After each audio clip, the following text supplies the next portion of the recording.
Konbanwa, internet-san. So this is the last installment of my Japan vlogs. I'm not wearing any makeup. I feel like I look like death. I probably sound a bit like death because I feel like death right now. I'm currently sick, which sucks given that it's the end of the trip and I really don't want to be sick on the flight home. But there's not much I can do about it. But I will just get into the video and you can see how things rolled out. So we arrived in Tokyo last Saturday from Sapporo. It was like a midday flight, so it was pretty chill. Eventually we're staying in a place called Tokyo Stay Ginza. We've never stayed in Ginza before. I was a little concerned that everything would be super pricey in Ginza, but one thing I do like about Ginza is that it's very easy access to a lot of places we ended up going to instead. I have a lozenge in my mouth, by the way, if you hear me smacking or anything like that, just to help with my cough and throat. But the hotel we're at is actually pretty decent. It's a lot smaller than the one we had in Sapporo, but size-wise it's comfortable for us. So pretty much the day we got here, we were just, I think we got to the hotel at about 4 or 5 and really we're just tired by that point. So we unpacked and then just headed down to the range. Heaps of different konbinis around.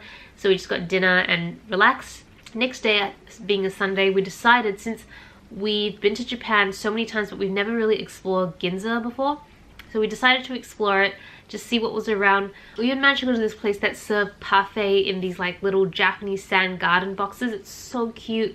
So we tried one of those. It was really, really good. And then we kind of just continued to work our way up Ginza. I went to Sanrio World. I'm not sure what it was called, but it was basically a whole floor of just Sanrio, which is heaven to me. I really wanted to go to Puro Land this trip, but that would have been the 3rd time I went. And I didn't want to torture Tobias again. So we just went to Sanrio World instead, which, you know, if you guys know me, you'll know that I love Sanrio and Sanex. All those different lines and chains is like my childhood, so I was definitely loving it. And then after that, we decided to head over to Akihabara, which is actually pretty close to Ginza in comparison to all the other times when we stayed in Shibuya and Shinjuku. So it was easy to get to, and we visited the Yobadashi. That's probably like the biggest Yobadashi I'm aware of. I don't know if there's bigger ones, but that one is my favorite to visit because there's just so many things there. We did some shopping, had dinner, and then we headed home. So the next day was New Year's Eve. Unfortunately, Tobias was starting to get really sick around this point, but he soldiered through anyways. And so we decided for lunch we would go to a place called Cinnamon Roll Cafe. So if you guys follow the Sanrio line, you know of the little puppy, little white puppy, Cinnamon Roll. So this was basically a cafe dedicated to him. It was so cute. The food was adorable, but it didn't taste great and the service was even worse. I'm finding that a lot of these character cafes, the food is just like the cutest thing in the world, but everything else about it isn't super great. So that's just something to keep in mind on. I didn't mind though because I really wanted to try all the cute food, and I honestly just want to, like, who doesn't love trying and eating cute food? And then the Cinnamon Roll Cafe was around Shinjuku, so we just hung around for a little bit, did a bit of browsing, shopping, and initially we were thinking of going to the Osaka temples to ring in the new year, but Toby's just wasn't feeling very well, so we decided to just stay in instead. And so it meant that on New Year's Day we went over to Sensoji Temple, well, the Osaka main temple, to collect our charms. We also did the Omikuji, which is basically where you get a fortune. After you give a donation to the temple, you give you your fortune. My fortune was very interesting. It said I had the best fortune in this year, which is good. I'm happy, I'll accept that. But it did make comments around how this was a good year to get married and get a job. I've already done all those sort of things, so does that mean I've already completed my fortune for the year? I'm not really sure. But we did that, and then I wanted to start looking for any fukubukuros. I read online that not all the fukubukuros would be available on the 1st because some shops will close on the 1st and open up on the 2nd. So we did a little bit of walking around. We made it to Harajuku, and when we got there we found the most trippiest Lush store ever. Like, I've never seen a Lush store like this. All they do is sell bath bombs, and it's just wall to wall of like high-tech boxes with all these bath bombs. And they had like, well, they claimed that 60 of the bath bombs there were exclusive to the shop, or at least exclusive to Japan. So we picked up 2. I got a little sushi one and a little Lucky Cat one, which in retrospect when I used it, it won't count for anything anyways, but I just thought it was really cute, so I thought that was nice. And then since we were there, we're getting hungry, we decided to go to the Pom Pom Purin Cafe, which is one of those little, his little yellow puppy. Food was actually better this time. Service was, but I actually preferred this cafe over the cinnamon roll cafe. So if you like cute cafes, Pom Pom Purine's a little bit better. Because it's so hidden away, it's really hard for people to find it, I guess. So that's why there was no lines. It was really easy, just instantly sitting down, and they have a lot more space as well. Then after that, we managed to find the Sanrio shop downstairs, and I got my first fukubukuro, which I was so excited about. There was actually 2 to choose from, and it decided to be good, and I just got the cheaper one in the end, and I'm pretty happy with that one. So day 2, 2nd of Jan, is when we decided to head over to Shinjuku for the official fukubukuros, because the Lumines were all closed on the 1st of Jan, so I figured that on the 2nd of Jan would be a mad rush, and oh my gosh, it's like being in Boxing Day sales, something like that. I managed to get 2 more fukubukuros, and the lines were insane. Some of them give you tickets so that you can get tickets and come back later, and they only issue like say 200 bags. One of the shops I was at, I think it was Gelato Pick, they only issued 200, and they literally sold out within about 30-40 minutes of opening the store, which was insane. So I was really lucky that we were there just on time. I wasn't intending to get one, but it just worked out. And I actually found the fukubukuros to be really good value for money as well. So highly recommend, if you are into shopping and want to try new things, definitely try it out. So then after lunch, we headed over to Tokyo Tower, which is so strange that we have never visited it before. Just because we've been to Tokyo, this is the 4th time we've been to Tokyo. Tokyo Tower has kind of like,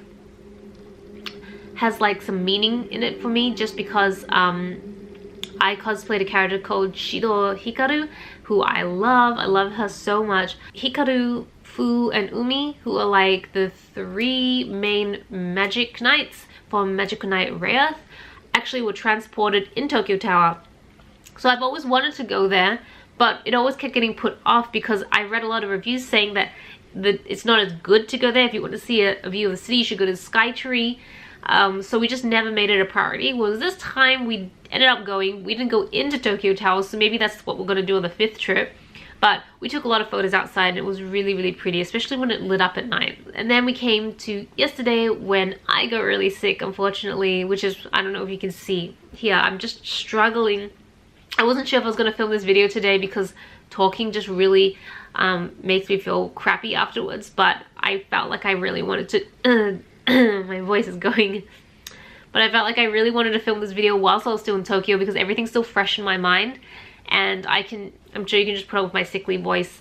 Because I got really sick yesterday, it was pretty uneventful. It was one of the first times ever on holiday where I didn't just push through and I went out. I actually stayed in the hotel and just slept up until almost 2-3 p.m. Usually I'm pretty good with just pushing through, although to be fair, most of the time I don't fall sick on holiday, so it's pretty rare for me to do that. But I'm just conscious of the fact that we are leaving tomorrow morning on a flight to Australia, and I have had, like, I don't know if you guys had, but if you have blocked sinuses when you're ascending and descending on a plane, it can be the most painful thing ever because of the pressure. So I really, really wanted to get to a point where I felt good and comfortable so I wouldn't kill myself on the plane. But oh my gosh, especially when you can't lie down because we always go economy, it's just a nightmare. Being sick on a flight, especially a flight that's like 10 to 12 hours, it's just the worst. So I really wanted to recover, but we already had a booking last night for a place called Yakuniku something. Basically, if you go to TripAdvisor, it's the #1 rated restaurant for Shibuya, and #2 out of Tokyo. It was so good. It was basically just a Japanese barbecue, and they had a lot of A5 Kobe beef, Wagyu beef. It was so good. That place though is very touristy because a lot of the guys, it's basically completely testosterone filled. They're like super energetic, super hyped up, and they ask you like, where are you from? And then they'll try and like, you know, try to speak a little bit of that language. Like when they found out Tobias was German, they're like, Dankeschön. I thought it was really cute. Like it just gives a really good energy. Food is definitely quite expensive there, but totally worth the atmosphere and the quality of food. Highly recommend it. It's in Shibuya. And so managed to make it out of the hotel to go have dinner, and then I came back and collapsed. But I think it was totally worth it. I had a blast. And now we come to today, which is our last full day in Tokyo. Tomorrow morning we are flying out, so I thought I would wrap up the vlog today. Definitely feeling better today than I was yesterday. So we ended up leaving probably midday or so, or a little earlier than that, late morning. to go down to the Pokemon Center in DX. I was really keen to try the cafe, but I didn't realize you have to book because they were fully booked out. So I think next time we come, we'll definitely have to prepare ahead of time and see what we can book and what we should be booking. So did that, and then we trained over to... No, actually, we had lunch, okonomiyaki, and then we went over to Shinjuku. There's a bakery there that Tobias loves, so we managed to pick up some bread that's going to be like kind of our dinner slash breakfast for the next few hours, I suppose. And then we went to Hoshino Coffee, which I always love. Hoshino Coffee. It's kind of like an American old style coffee house, but totally Japanified. Is that a word? I don't know. Where they like make cute French toasts and pancakes and everything like that.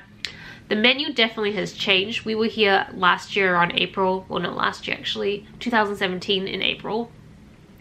And the menu had a lot more strawberry related stuff, whereas now it was more apple based. So maybe it's a weather thing, maybe during spring they change it. But if you ever do see Hoshino Coffee, definitely try it out, it's super good. And I think that's pretty much it. And then we came back to the hotel, and I'm filming this now and my voice is going to give way soon if I keep talking. So I hope you guys enjoyed my Tokyo vlogs and my Japan vlogs. Let me know what you guys think. So yeah, thank you so much for watching. This is Celina reporting from Ginza, Japan. Back to you, internet.